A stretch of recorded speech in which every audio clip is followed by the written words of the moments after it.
Hey, good evening, everybody. It is the last day of May.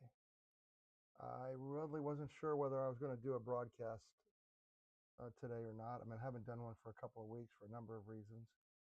One was Memorial Weekend was last week, and as many of you were at different events around the country, I saw a lot of posts out there. That was great. A lot of speeches, a lot of families being honored. Certainly, that was just amazing. I always love to see the community rallying around a time when they're supposed to be rallying around, right? That doesn't always happen, but it did happen in many cases, and I just love seeing that. And of course, it's our 250th anniversary, and so there was a lot more emphasis, I think, this year because of the 250th, which is sad because 249 wasn't as important. 251, you won't see as much emphasis on next year as you do now, and that's part of my point. But uh, the weekend before, I believe I was at maybe the North Carolina Run for the Fallen. I had two weekends back to back that were yeah, I think that was where we ran actually from uh, Fort Bragg to Camp Lejeune. Um, my son Tony had served out of Fort Bragg, and when he was killed, he was actually killed with the 2-6 Marines out of Camp Lejeune. And um, through the efforts of our North Carolina director Kathy Moore and her team, we were able to pull this run together. And gosh, I think it's our third year of doing it. But what a significant opportunity to be able to honor the fallen from both bases. So that was pretty special. So I've been off for a couple of weeks, and I will tell you, if you ever try to do something like this, just get up and start and having to talk on a continuous basis, regularly, every week, it's tough.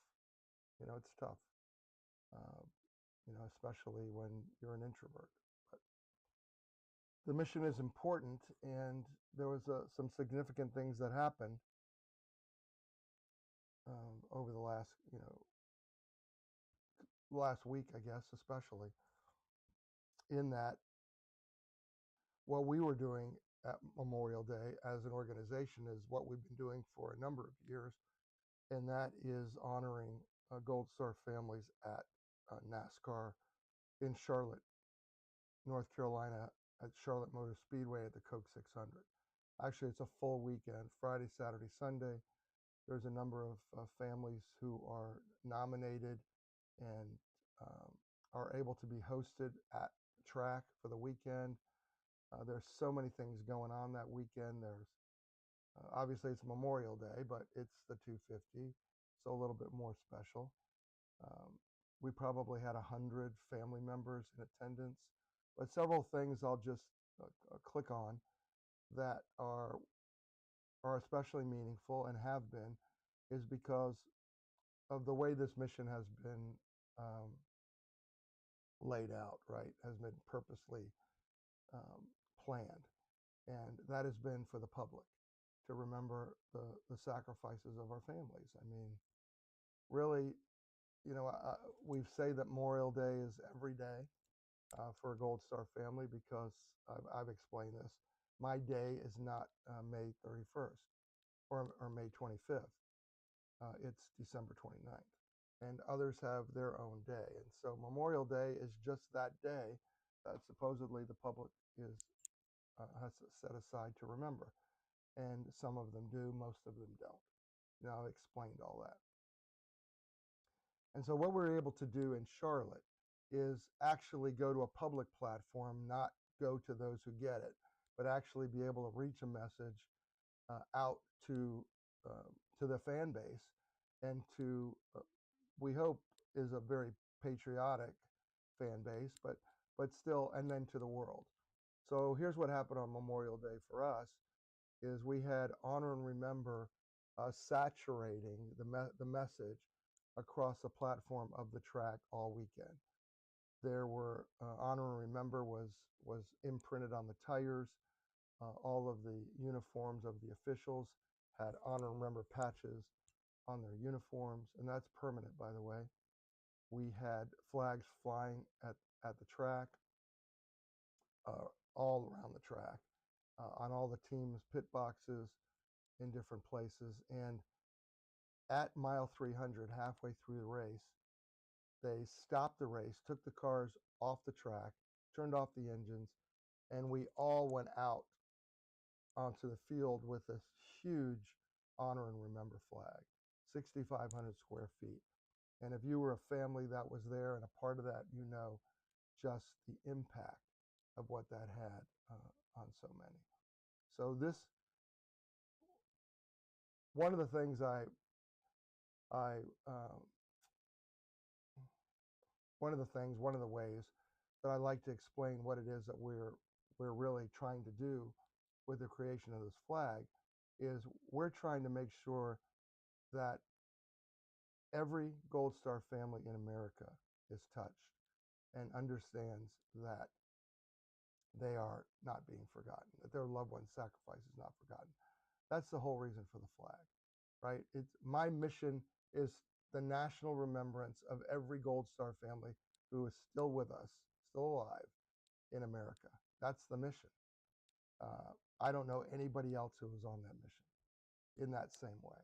So how do we do that? We created a national flag, a national symbol that we hope will go out there and get flown so that families can see it. Because if it's not seen, if they aren't able to have it within their sphere of observation, then what good is it, right? It's just a symbol in a closet. You know, when a state adopts it, it has to fly it. It can't just be symbolically endorsed. That's not the plan. The whole idea of honor and remember and this vision is to get it established everywhere on every flagpole in America. Why? So that every Gold Star family can see it. Every Gold Star family can see it wherever they go. I mean, that's been the plan all along, established. And so I don't think everybody understands that. And what NASCAR did was, yeah, they could bring a few families to the track. They can put the names on the windshields of the car. I didn't mention that. They can fly the flags around. They can put the honor remember on the tires.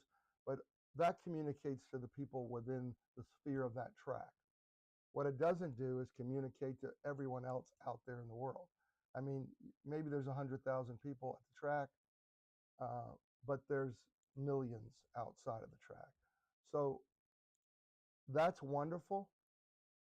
And as we all gather our families together that we know and invite families to our event, what makes the biggest impact was that flag on the field and Amazon Prime being the media partner actually showing that flag as it's being unfurled and that 30-second moment of silence to every eyeball that is watching that race.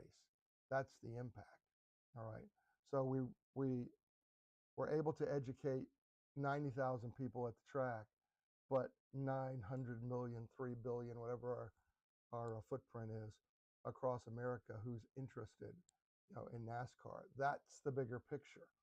That's the bigger message. That's the importance of what we're doing. And so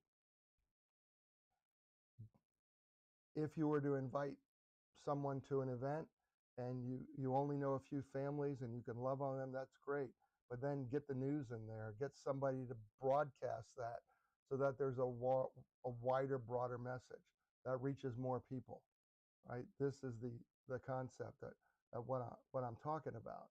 And so it's really nice. I've said this over and over. Individually, we remember a few, but together we remember them all. That's the difference. Remember that. Flags on flagpoles, putting it out there. So one of our efforts is legislation. I've been talking about legislation. Why? Because of the word establish. Establish. We're not establishing the flag if it's not out there. What's the best way of getting it out there? It is by legislation. Once it is embraced and adopted, then hopefully they're putting it up. Like the 29 state adoptions that we have out there, those 29 states, some of them are putting it up, some of them aren't putting it up. But that's the idea, is that they are recognizing the fallen service members from their state, which they should be, all of them, not just a few.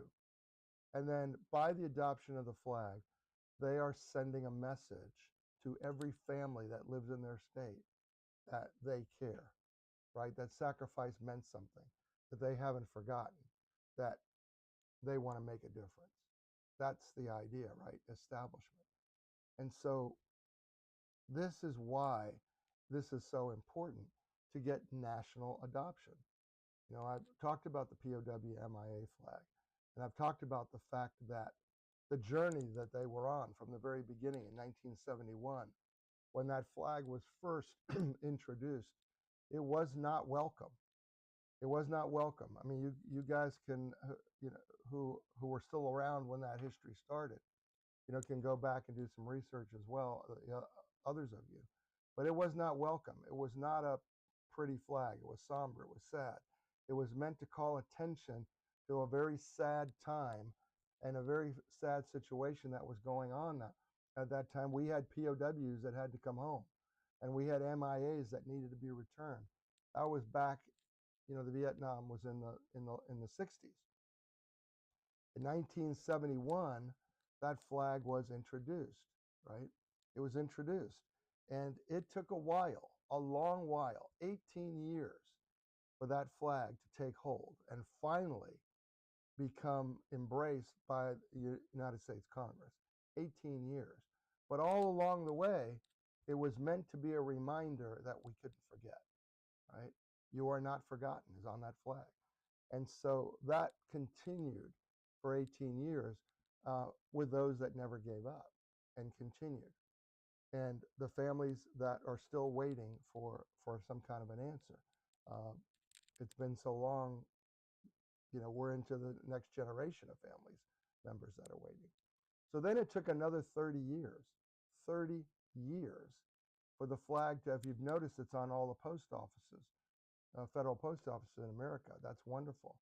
But it took 30 years for it to get onto those post offices, right? So you're looking at 18 plus 30. And it was a few years ago, so, you know, it wasn't quite 30. But if you look at it from that standpoint, that time frame is about 50 years.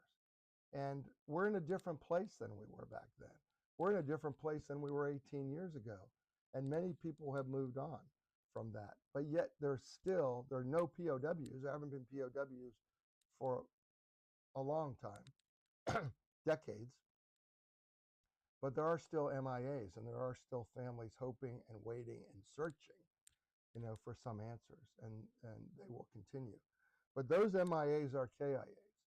And I've said this all along, that we need to not just remember them as being missing. We need to remember them as being heroes. And so the Honor and Remember flag closes that loop, that circle of tribute that I like to say. And so we're following this trail or train or trail, or however you would say it, of legislation, because we want the Honor and Remember flag flown as well, because there are millions who have lost their lives while serving or as a result of serving, that deserve to be recognized. They deserve to be recognized. But not only that, but their families deserve to know that their sacrifice wasn't in vain. They deserve to know that their sacrifice deserves some recognition, some appreciation, even a thank you. And that's what the Honor and Remember flag is all about. Now, I want to tell you, there's resistance out there. There are people, only a few, that are actively trying to derail the movement of Honor and Remember.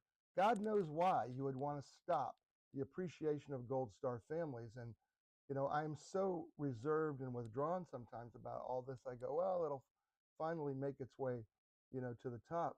But I will tell you, people that are listening, there are people that are actively out there trying to spread lies, misinformation, sharing photographs that have been doctored, There are things out there, people out there that are actually whispering in leadership ears and telling them stuff that is not true. So if you're hearing any of this, then I would encourage you to step up and be vocal. I wrote in my book a whole section on adversity to the flag. I've been asked and answered every question, what it looks like, what the colors mean, is it trying to replace this or that? Asked and answered. And I've been asked and answered this for 18 years. I'm at my 18th year mark. And so, guys, I need a rally of those out there who really believe that it's important to remember our fallen service members, but to send a message to their families, right? Don't just say, we don't need it, we don't want it, it's ugly, it looks like this, it looks like that. So what? No two people can agree on anything anyway. But can we agree that men and women signed on the dotted line, they enlisted, they sacrificed their lives, they didn't come home, and they deserve recognition. So rather than to stop something or try to throw mud on something that has been so permeated across this country, 29 state adoptions, Honor and Remember is not going anywhere. Rather than just throw mud at something, why not get behind it? Why not push it? Why not get it on a flagpole? Why not make it happen? Because there are families you don't know who need that recognition, who need that appreciation. Come on, guys, we need support. I can't do it. My team can't do it. My chapters can't do it all by themselves. You know, we need those out there who strongly believe that it is important that we recognize the sacrifice of these men and women to help us do that.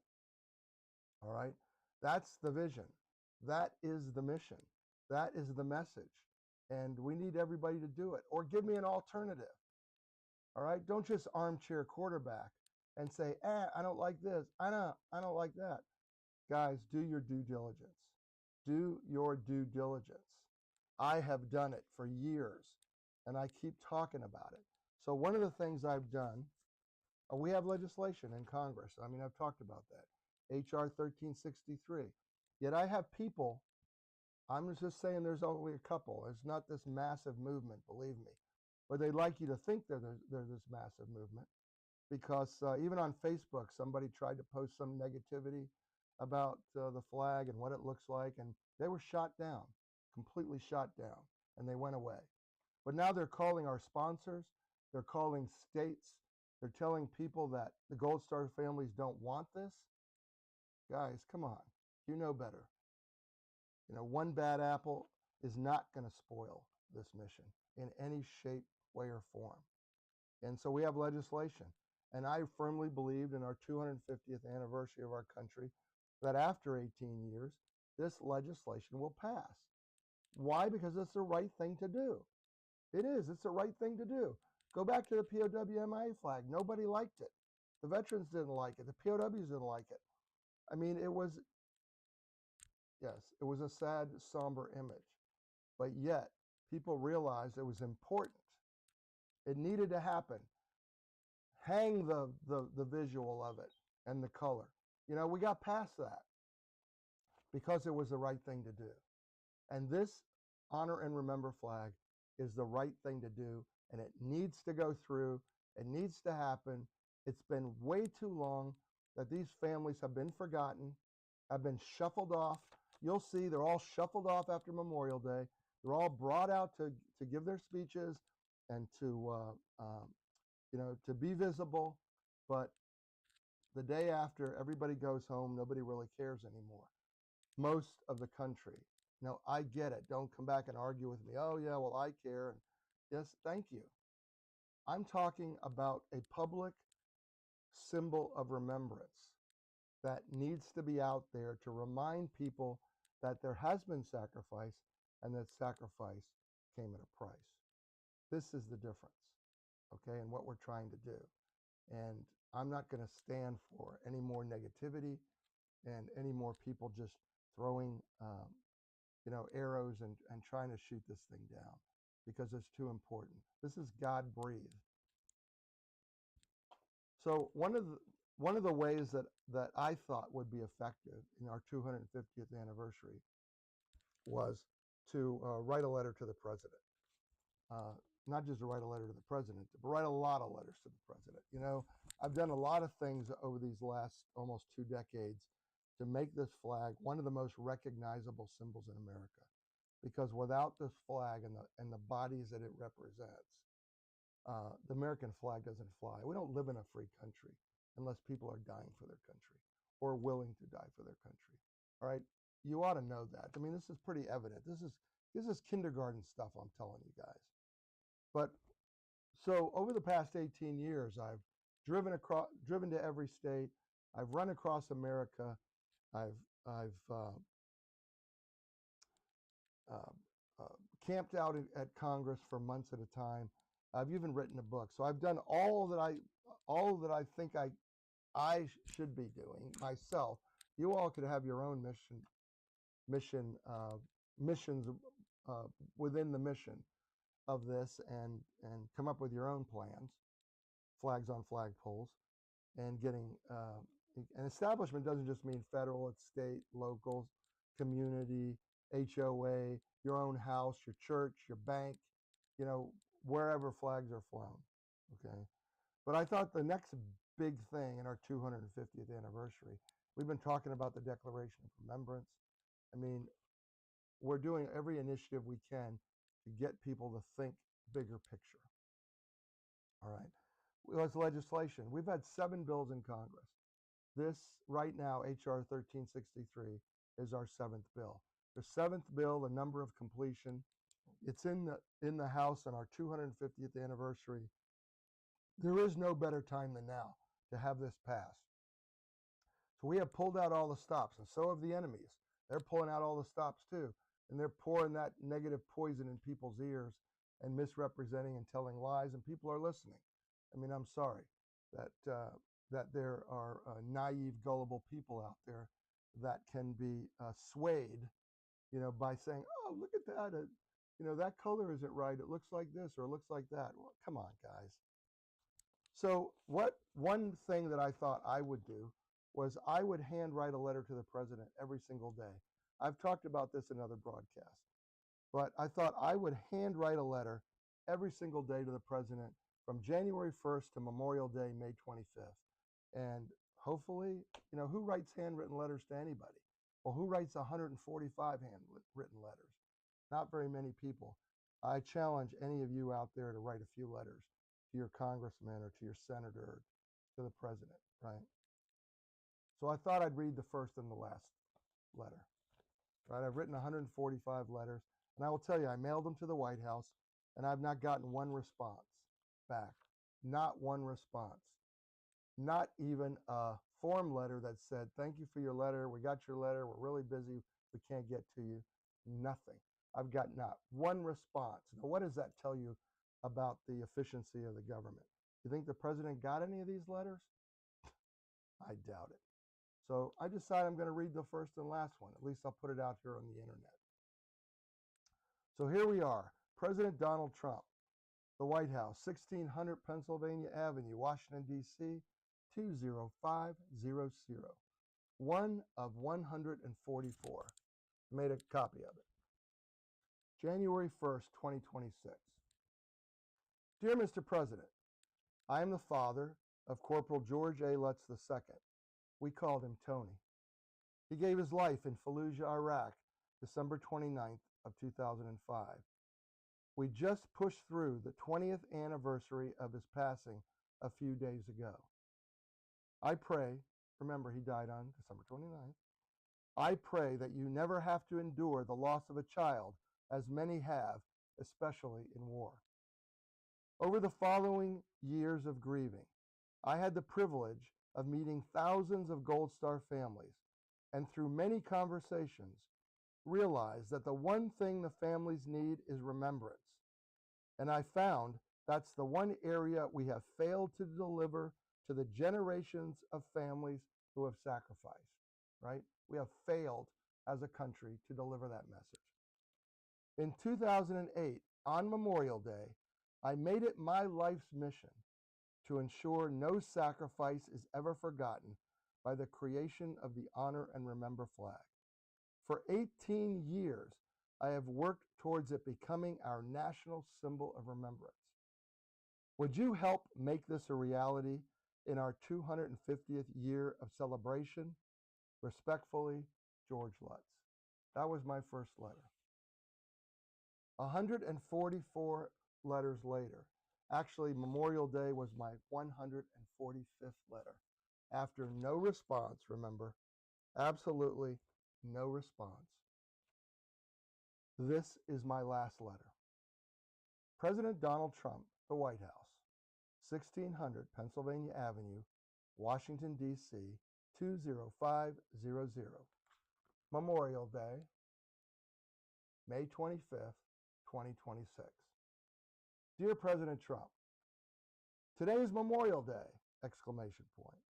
For 144 consecutive days, I have written to your office with a singular, unwavering mission to establish the Honor and Remember flag as a federally endorsed public expression of our nation's endless gratitude to those who died in defense of freedom, and especially the families they left behind. This is my 145th and final letter to you. I have asked for your direct intercession, either through an executive order or by seeking your influence to support House Bill 1363.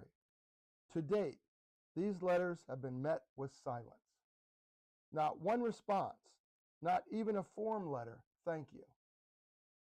I am writing out of a profound sense. Wait a minute, I skipped a sentence. But today I am not writing out of frustration. I am writing out of a profound sense of resolve as a Gold Star father who knows exactly what it costs to maintain the critical structure of this country. When my son Tony, Corporal George Anthony Lutz II, was killed in action in Iraq, my world was forever changed. In the years spent grieving and talking with thousands of other military families, I realized a painful truth. Not one of them felt as if their sacrifice was truly remembered by our nation, and we had no permanent, consistent mechanism to express our sentiment.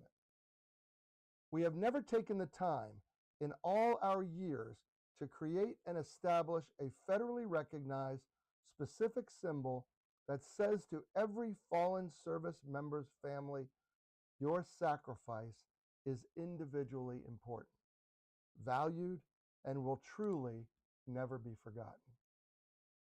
The Honor and Remember flag was designed to be that symbol. Its message is simple, apolitical, and deeply necessary.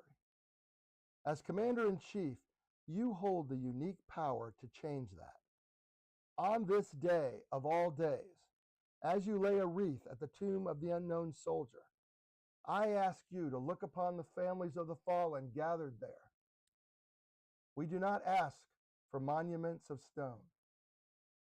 We ask for a living symbol of remembrance that flies daily over our federal institutions alongside the Stars and Stripes and the POWMIA flag. A message that speaks broadly and louder than thunder. Thank you! Exclamation point. Without you, our nation ceases to exist. We will never forget! Exclamation point. My daily letters conclude today, but the mission does not. I pray that the silence from the White House is broken, not with words, but with action. Please sign an executive order or push H.R. 1363 to its rightful and deserved conclusion. Please give the fallen and their families the respect and permanency of a national symbol that they have already earned with their lives. The wait should be over. The time is now. God bless you for knowing the right thing and when to get it done. Our obligation and responsibility to be grateful for these sacrifices should never fade. Together, we remember them all. Respectfully, George Lutz. I don't know that I could make any more powerful a statement. I've I've laid it all out there. I need your help as always. Please, please, please don't stand on the sidelines. Don't sit on your hands. This is not going to happen on its own.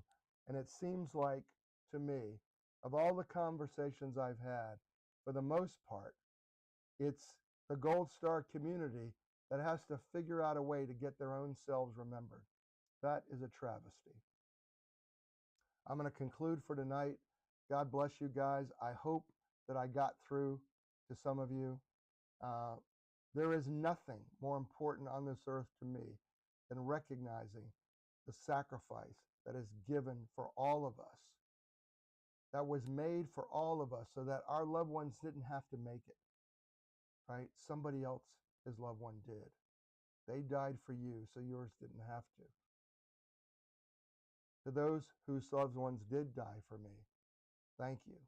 I can't say it enough. And I hope that by the conclusion of this mission, I've done what I've set out to do, to recognize every Gold Star family member in America who is still with us and let them know that their loved one has not been forgotten. God bless you guys, and please continue to carry the mission. Thank you.